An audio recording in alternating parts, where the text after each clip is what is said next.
జగన్కి చెప్పదలుచుకుంది ఒకటే, జగన్ బాధితులందరికీ ఒకటే చెప్తా ఉన్నాను. One man's courage makes a majority అంట. One man's courage. జగన్కి సంబంధించినంత వరకు పవన్ కళ్యాణ్ అంటే 3 పెళ్ళిళ్ళు 2 విడాకులు. అతని దృష్టిలో 4 పెళ్ళిళ్ళు అంటాడు. మరి 4వ పెళ్ళం ఎవరో తెలియదు, జగన్ ఏమో నాకు తెలియదు. మరి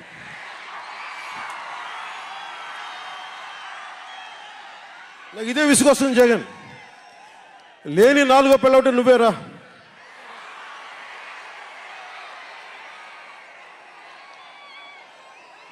నేను ఎప్పుడైనా సరే భారతి గారికి కూడా చెప్తున్నాను, మేడం భారతి గారు, మీరు మీ ఊహించుకోండి, మేము ఎప్పుడన్నా సరే మిమ్మల్ని చాలా గౌరవంగా భారతి గారు, మేడం భారతి గారు అంటాం. మీ ఆయన ఇంత నీచంగా ప్రవర్తించినా కానీ, చంద్రబాబు గారి సతీమణి కానీ, నియోజకవర్గంలో ప్రతి ఒక్కరిని ఇబ్బంది చేసినా కానీ, నా ఇంటి సతీమణి అన్నా కానీ పెళ్ళాలను సంబోధిస్తాడు. ఆ మాట మిమ్మల్ని అంటే ఎలా ఉంటుంది భారతి గారు? ఆలోచించండి ఒకసారి. నాకు తెలుగు వచ్చాడు, నేను పెద్ద ఇంగ్లీష్ మీడియం చదువుకున్న వ్యక్తిని కాదు, నాకు చాలా భాష వచ్చు, కానీ సంస్కారంగా ఉండదని మాట్లాడినంతే. జగన్, నీకు సంబంధించినంత వరకు నేను 3 పెళ్ళిళ్ళు 2 విడాకులు. పవన్ కళ్యాణ్ అంటే జగన్ చెప్తున్నా విను. పవన్ కళ్యాణ్ అంటే ఆంధ్రప్రదేశ్ ప్రజల భవిష్యత్తు. పవన్ కళ్యాణ్ అంటే ఈ దేశపు యువత కాలంలో. పవన్ కళ్యాణ్ అంటే కన్నీళ్లు తుడిచే చెయ్య. పవన్ కళ్యాణ్ అంటే అర్ధరాత్రి పరిగెత్తుకుంటా వచ్చి ప్రాణాపాయంలో ఉన్న 108 అంబులెన్స్. పవన్ కళ్యాణ్ అంటే ఆడబిడ్డలకి రక్షణగా ఉండి చేతికి కట్టే రాఖీ. పవన్ కళ్యాణ్ అంటే పెద్దోళ్ల భుజం మీద ఉన్న కండువ, గర్వంతో ఎగిరే జాతీయ జెండా. పవన్ కళ్యాణ్ అంటే పవన్ కళ్యాణ్ అంటే నిన్ను నట్టేటను ముంచే తుఫాన్. గుర్తుపెట్టుకో, నిన్ను అధాపాతాళానికి తొక్కే వామనుడి పాదం పవన్ కళ్యాణ్ అంటే. గుర్తుపెట్టుకో. ఇందాక చెప్పాను కదా, one man's courage makes a majority అని. ఒక అర్ధరాత్రి కికారణ్యంలో అడవులు, సింహాలు, పులులు, తోడేళ్లు, గుంటనక్కలు తిరిగే చోట ఒక్కడు వెలిగించిన కాగడ అడవిని జయిస్తుంది. ఒక్కడు వెలిగించే కాగడ అడవిని జయిస్తుంది. ఒక్కడి ధైర్యం, ఒక్కడి సాహసం, ఒక్కడి ప్రతిఘటన కొన్ని కోట్ల మందికి తిరగబడే ధైర్యాన్ని, బలాన్ని ఇస్తుంది. మహాత్మా గాంధీ, అల్లూరి, నేతాజీ, బాబాసాహెబ్ అంబేద్కర్ ఇలాంటి మహానుభావులు ఎందరో స్ఫూర్తిని తీసుకొని వారి అడుగు జాడల్లో నేను ఒక్కడినే 2014లో ఒక గొంతుకెత్తాను, ఒక్క అడుగు ముందుకేశాను, ఒక్క ప్రతిఘటన చేశాను, ఒక్క యుద్ధం మొదలుపెట్టాను. అది 2024కి.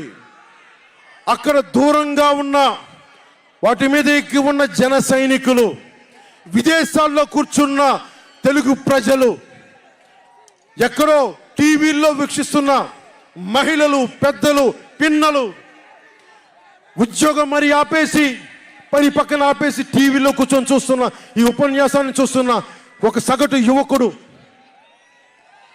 భవిష్యత్తు ఎలా ఉంటుందని చెప్పి బాధపడే సగటు తల్లి,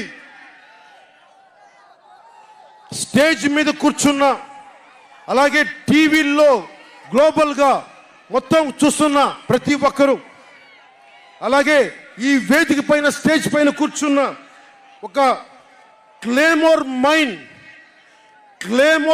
ఆయన వస్తున్న జీపుని అలిపిల్లి ఎగిసి 16 అడుగులు ఎత్తున కొడితే కింద పడి మరి చొక్కా దులుపుకొని పదండి రాజకీయం చేద్దామని చెప్పి 4 దశాబ్దాల నుంచి రాజకీయం చేస్తున్న ఒక రాజకీయ దురంధరుడు చొక్కా దులుపుకొని మరి పదని చూద్దాం ఎవడొస్తాడని.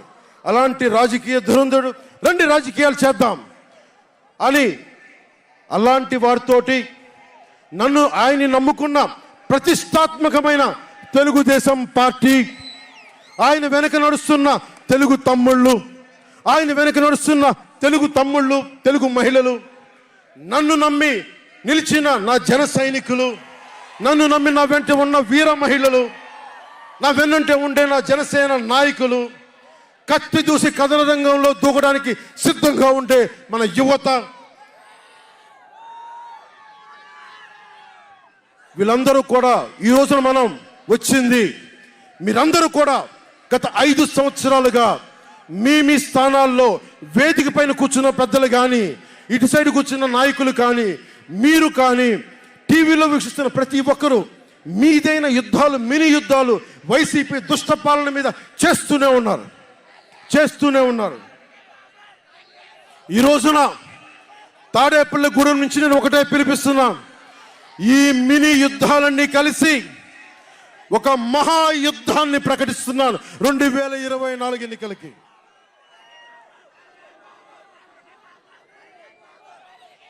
ఒక మహాయుద్ధానికి శంఖారావం పలుకుతున్నాను. ఇది నా దేవదత్తం. ఇది లక్షలు కోట్ల ప్రజల ఆశల కోసం ఈ మహాయుద్ధాన్ని ఆవాహన చేస్తున్నాను. రాష్ట్ర ప్రయోజనాల కోసం ఒక దాష్టీకుడితో పోరాటం చేయడానికి ఒక మహాయుద్ధాన్ని ఆవాహన చేస్తున్నాను. ఈ రోజున నేను శంఖారావం పూరిస్తున్నాను. ఈ రోజున ఈ విధ్వంసకర పాలనని ఆపుదాం. ఈ వైసీపీ విధ్వంసకర పాలనని ఆపుదాం. ముందుకు తీసుకెళ్దాం. వైసీపీ గడిల్ని బద్దలు కొడదాం. మీకు బంగారు భవిష్యత్తుని తెచ్చే బాధ్యత, శాంతి, సుస్థిరత ఇచ్చే బాధ్యత తెలుగుదేశం పార్టీ, జనసేన తీసుకుంటుంది. తెలుగుదేశం పార్టీ వర్ధిల్లాలని కోరుకుంటూ, తెలుగుదేశం విజయం సాధించాలని కోరుకుంటూ, జనసేన వర్ధిల్లాలని కోరుకుంటూ, జనసేన విజయం సాధించాలని కోరుకుంటూ, ప్రధానమంత్రి నరేంద్ర మోదీ గారు మరొక్క మారు ప్రధానమంత్రిగా రావాలని కోరుకుంటూ, భారతీయ జనతా పార్టీ వర్ధిల్లాలని కోరుకుంటూ మేము ముందుకెళ్తున్నాం. మీరందరూ మాతో పాటు కలిసి నడవండి. మీ భవిష్యత్తు కోసం నేను అండగా ఉంటాను. పొత్తు గెలవాలి, జగన్ పోవాలి. జనసేన టీడీపీ పొత్తు గెలవాలి, జగన్ పోవాలి. వైసీపీ నేలమట్టం అవ్వాలి. ఒకటే గుర్తుపెట్టుకోండి, Jagan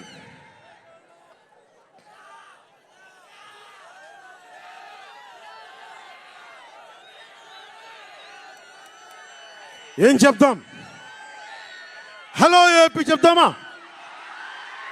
hello AP, hello AP, hello AP.